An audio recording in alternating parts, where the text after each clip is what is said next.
Ça, c'était au port de Beyrouth, au Liban, le 4 août 2020. Après qu'un incendie se soit déclaré dans un hangar près des quais, une violente explosion survient et va provoquer des dégâts invraisemblables. Des centaines de morts, des milliers de blessés. Aujourd'hui, on va essayer de comprendre ce qui s'est passé ce 4 août 2020 à Beyrouth.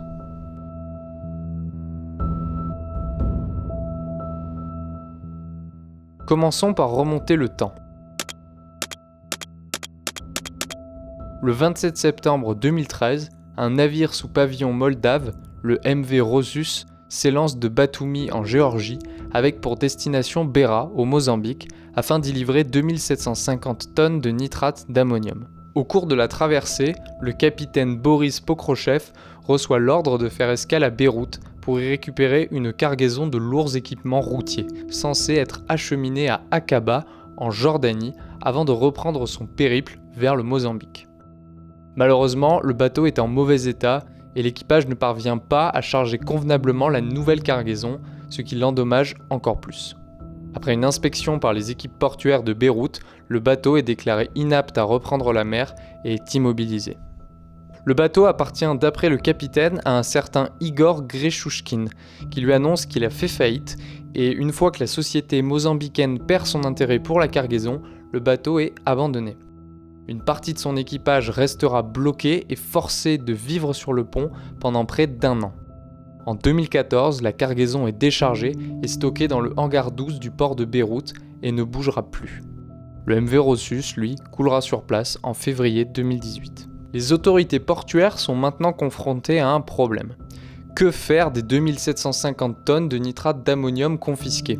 Dès le 27 juin 2014, des lettres sont envoyées par des agents des douanes à des juges pour demander à ce que la cargaison confisquée, du fait de sa dangerosité, soit exportée, donnée à l'armée ou vendue, mais en tout cas qu'elle ne reste pas sur place. Dans l'une de ces lettres, on peut y lire « Compte tenu du grave danger de maintenir ces marchandises dans le hangar dans des conditions climatiques inadaptées, nous réaffirmons notre demande à l'agence maritime de réexporter immédiatement ces marchandises pour préserver la sécurité du port et de ceux qui y travaillent, ou de chercher à accepter de vendre la cargaison. » Plusieurs lettres seront envoyées jusqu'en octobre 2017, mais aucune ne recevra de réponse.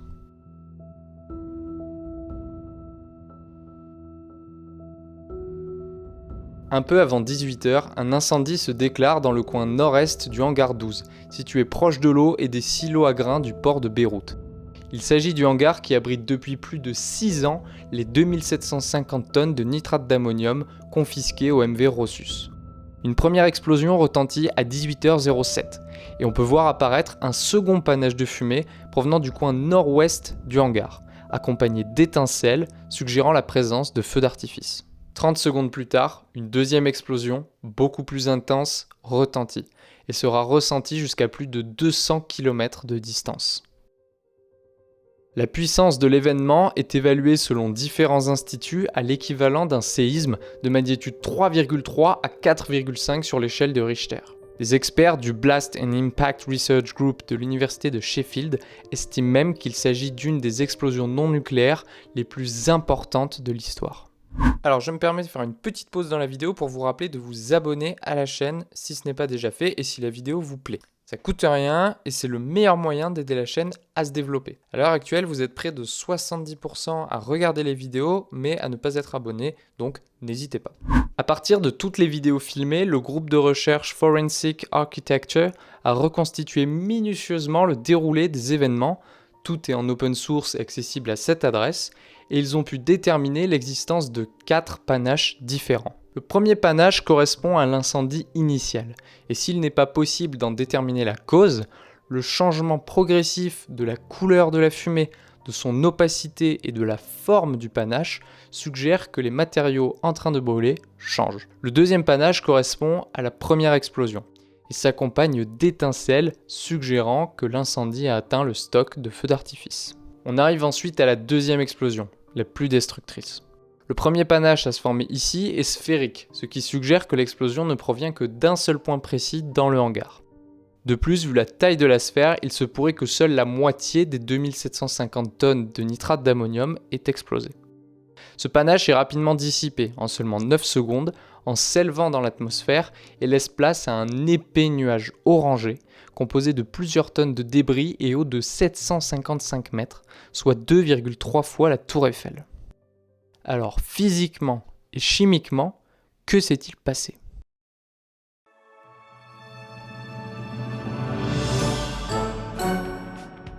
Alors pour mieux comprendre ce qui s'est passé lors de l'explosion, j'ai réuni les différents réactifs impliqués et on va voir ce qui se passe quand on mélange tout ça.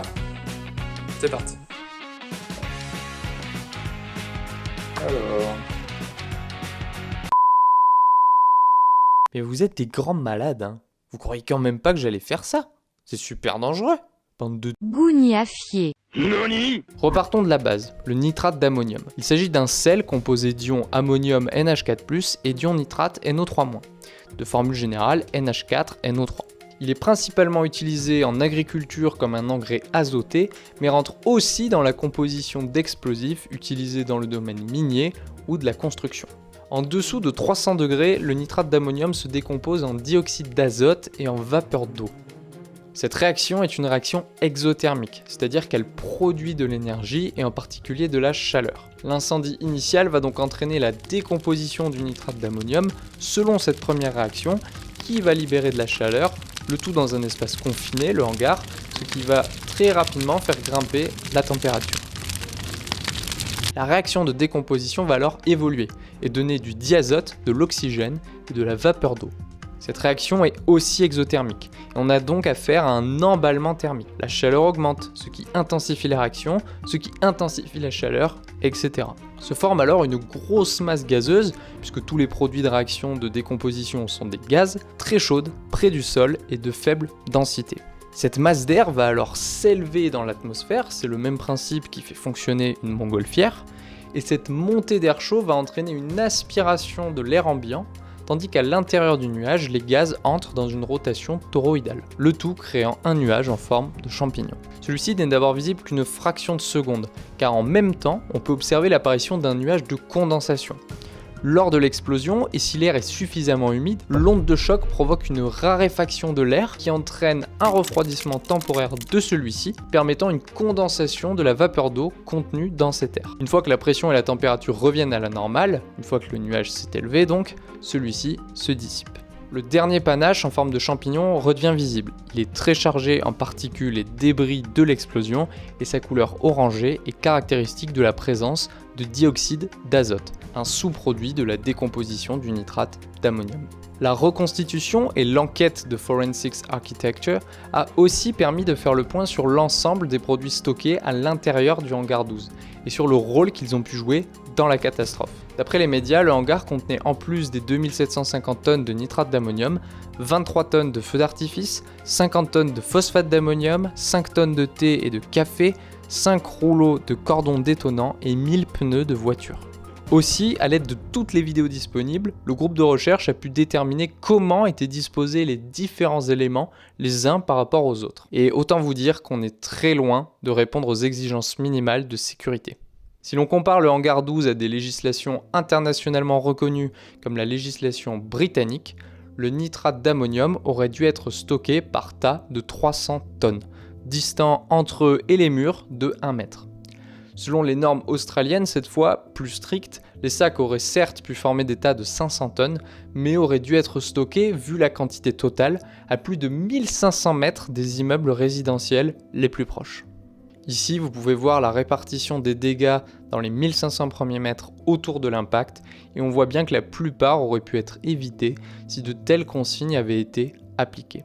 Pour finir, toujours selon les législations britanniques et australiennes, il est interdit de stocker à proximité du nitrate d'ammonium des matériaux combustibles ou explosifs, comme les feux d'artifice ou les pneus. Il y a donc clairement eu des négligences, d'autant que l'on sait que le problème a été signalé à de multiples reprises, et ce dès 2014. Et ce sont ces négligences qui ont conduit à cette explosion aux conséquences dramatiques.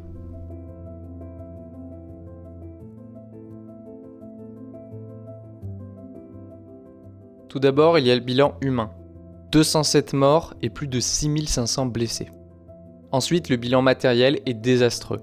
De très nombreux bâtiments sont endommagés dans un rayon de plusieurs kilomètres autour du port, où apparaît un cratère de 120 mètres de diamètre et d'une profondeur de 4 à 6 mètres par rapport à la surface de l'eau.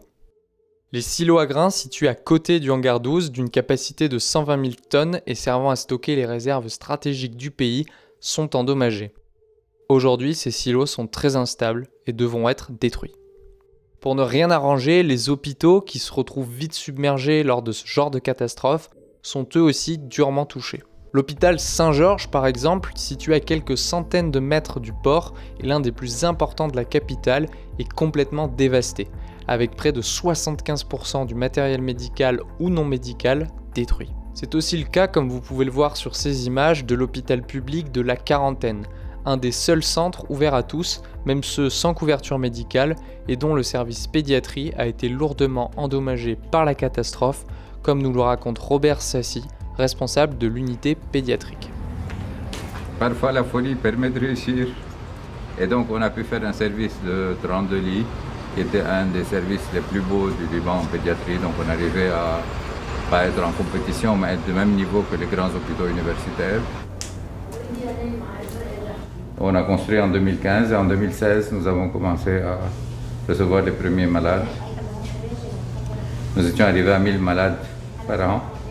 On soignait à peu près 50% de réfugiés et 50% de Libanais.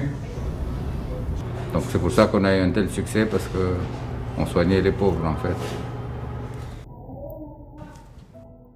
Vous demandez peut-être pourquoi des bâtiments situés à plus d'1 kilomètre du port ont été affectés par l'explosion. En fait, c'est assez intuitif et on va pas rentrer dans les détails, mais lors de l'explosion, une onde de choc s'est créée et a été propagée par l'énergie libérée par la réaction chimique. Cette onde, elle se déplace de manière sphérique autour du point et elle transporte en quelque sorte l'énergie de l'explosion. Comme toutes les ondes, elle va pouvoir être arrêtée par différents obstacles qui vont alors recevoir l'énergie qu'elle transporte. Et dans le cas de Beyrouth, cette énergie était suffisamment importante pour causer les dégâts dont on vient de parler. Finalement, la catastrophe de Beyrouth, c'est aussi une catastrophe économique. L'ensemble des dégâts étant estimé par le gouvernement libanais à environ 15 milliards de dollars. Pour ne rien arranger, l'incident survient alors que le pays traverse depuis 2019 une crise économique majeure. En effet, alors qu'en 2019, 28% de la population libanaise vivait sous le seuil de pauvreté, ce nombre passe à 58% en 2020. Ajoutez à ça la crise sanitaire liée au coronavirus et l'explosion du port de Beyrouth, et on arrive en janvier 2021 à un taux de pauvreté de 65%, accompagné d'un taux d'inflation de près de 400%.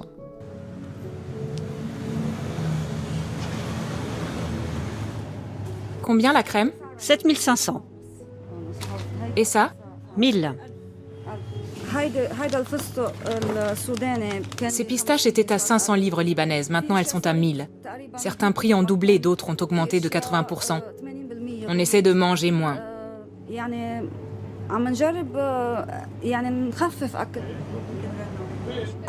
Personnellement, je gagne le même salaire que l'année dernière. J'ai perdu mon pouvoir d'achat et les prix ont augmenté. On y perd des deux côtés.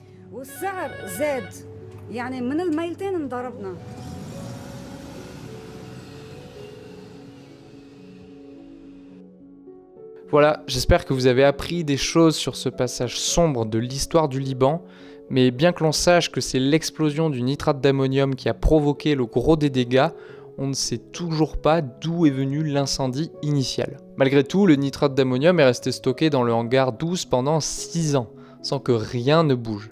Il y a donc clairement eu des négligences et une enquête au niveau national est en cours, le gouvernement libanais ayant refusé toute enquête internationale. Ce qui est dommage, c'est que c'est loin d'être la première catastrophe industrielle causée par l'explosion du nitrate d'ammonium.